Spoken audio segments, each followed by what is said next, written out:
Good day. Welcome to our Bid More YouTube channel. Bid More is a program that equips local small businesses to win contract bids at local, state, federal, and other organizational levels. This YouTube channel is dedicated to training and coaching local and small businesses on estimating and proposal writing. We encourage you to subscribe to this Bid More channel to receive updates, tips, and guidelines so that you are empowered and have the confidence to bid more and win more contract bids. Thank you.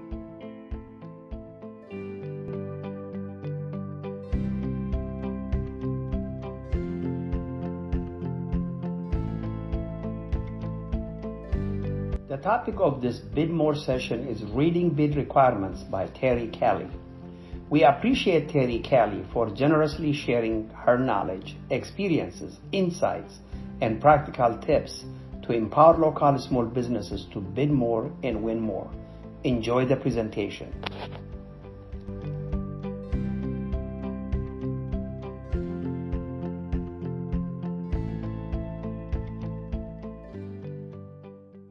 To get us started, I guess I'll say when I'm reading bids or solicitations, what should I be looking for, Terry? All right. Well, first, thank you, Terry, for asking that question. First, you want to just kind of pay attention to what you're actually looking at. Okay. So you want to make sure that you're either looking to determine whether or not the company is asking for an RFQ, which is a request for a quote, whether or not they actually want a proposal, which is an RFP, response for a proposal, or they just want information. So a request for information. So that's probably the first and foremost. You want to kind of pay attention to what you're actually responding to. You want to read key sections that will give you the most important information. We probably also want to look at the effective and efficient. You want to make sure you have an effective and efficient development process. So this is things, again, you want to kind of map out, plan out before even starting in. And you want to look for key phrases that you can use in your response, key phrases that will catch the company's attention. So when they're writing that bid, they're using certain terms. So in your response, you want to make sure that you also use those same key phrases, those same key responses, because that's probably what they're going to be looking for. So thank you. Oh, yeah. So my next question is, why is reading the requirements important, and how frequently should you read the requirements? Great question. So reading bid requirements it's important because it's going to lower your number of rewrites. So of course you're gonna read through a section. You may put it down, get a fresh set of eyes to maybe even look at it, and then come back to it. And that's okay. It's okay to step away. So what we are training our JSEBs to do as a coach is to do your response in 60 minutes, walk away from it. So, and then come back to it and then look at it and see what you may want to tweak, what you need to adjust. Also, it will help lessen the instances of omitted requirements. So you want to make sure that you're reading through to make sure you're covering everything that's being asked of you. You want to know exactly what to include.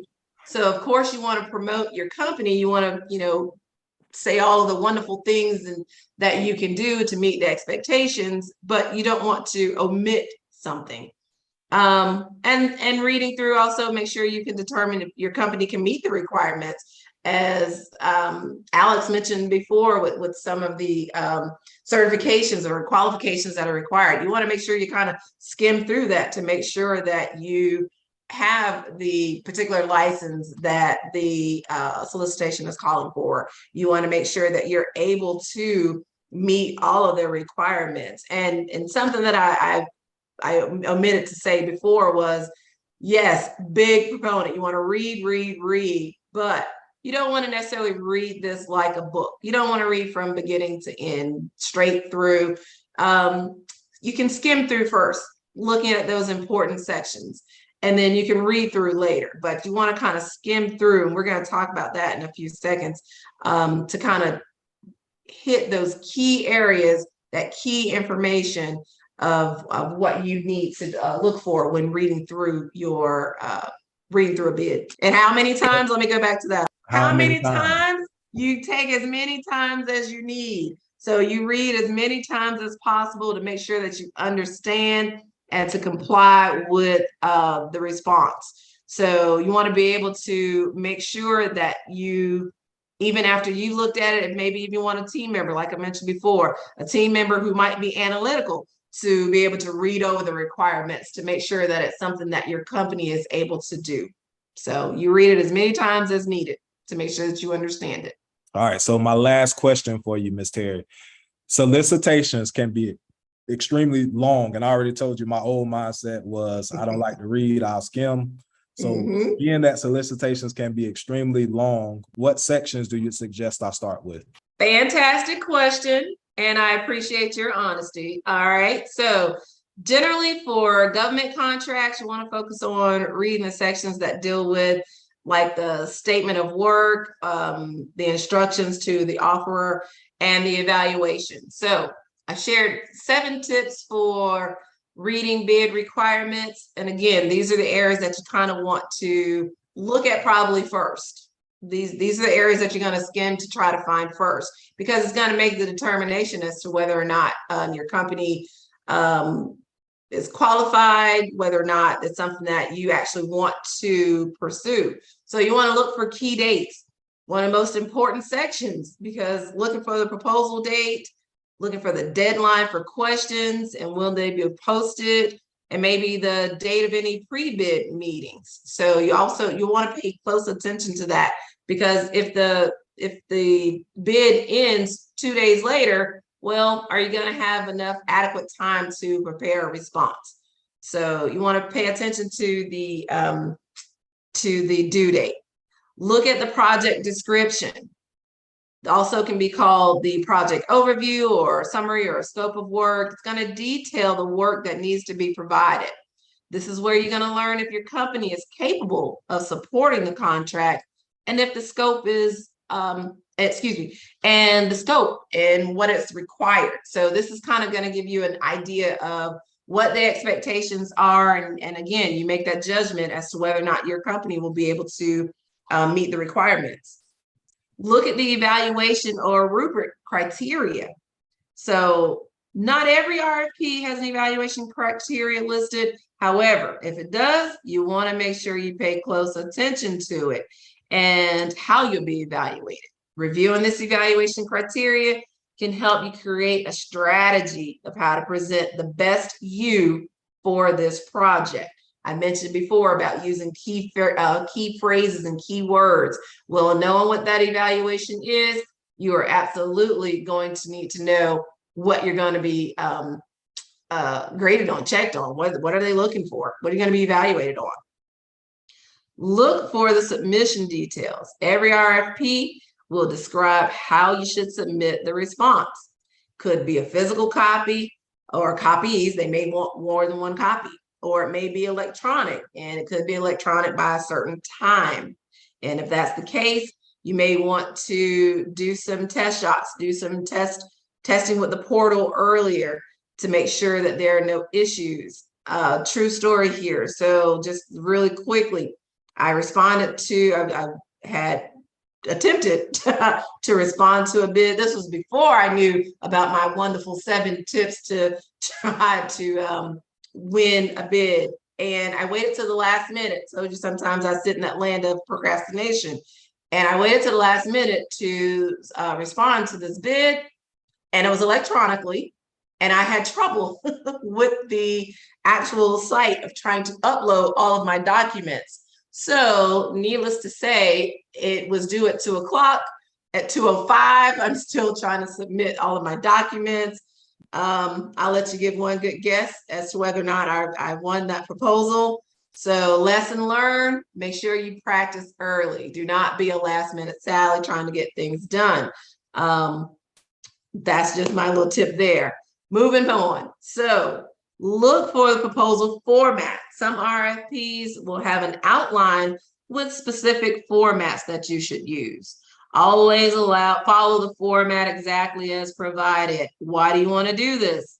Well, you don't want to be deemed non-compliant. If they are telling you how they want you to submit the proposal, the order of how they want their forms, guess what? You want to make sure you follow that. All right, let's look at the required responses. Sometimes the responses the customer expects to see are outlined in the proposal format, but occasionally RFPs will have different sections that you'll need to respond to as well. They may be completely separate documents that that will require most of your efforts. So again, scavenger hunt, maybe spread out throughout the bid. And look for terms and conditions. Almost every RFP will include some form of contract that needs to be reviewed. You just want to make sure that whatever the terms are, that you agree to them, or if they have some type of exception. So if you don't necessarily agree with everything that's in that, see if the contract will allow you to make some exceptions. And if not, then you know kind of what you're working with, that you have to agree to the exact terms, and that would be a decision that you and your company want to make. So those would be my 7 tips for reading bid requirements. Those are those key areas that you want to, as you're skimming through, those are the areas that you want to kind of look at first to make a determination as to whether or not you believe that your company is able to go ahead and respond to this bid. So thank you, Tyree. Awesome. Thank you, Terry. Thank you for making the time to watch this BidMore presentation. You will use this knowledge, insights, and tips in your future bidding activities. Remember, BidMore is a program that equips local small businesses to win contract bids at local, state, federal, and other organizational levels. This YouTube channel is dedicated to training and coaching local and small businesses on estimating and proposal writing. We encourage you to subscribe to this BidMore channel to receive updates, tips, and guidelines so that you are empowered to have the confidence to bid more and win more contract bids. Please kindly leave us your comments, questions, and suggestions to improve future programming for the benefits of many. Make it a fantastic day.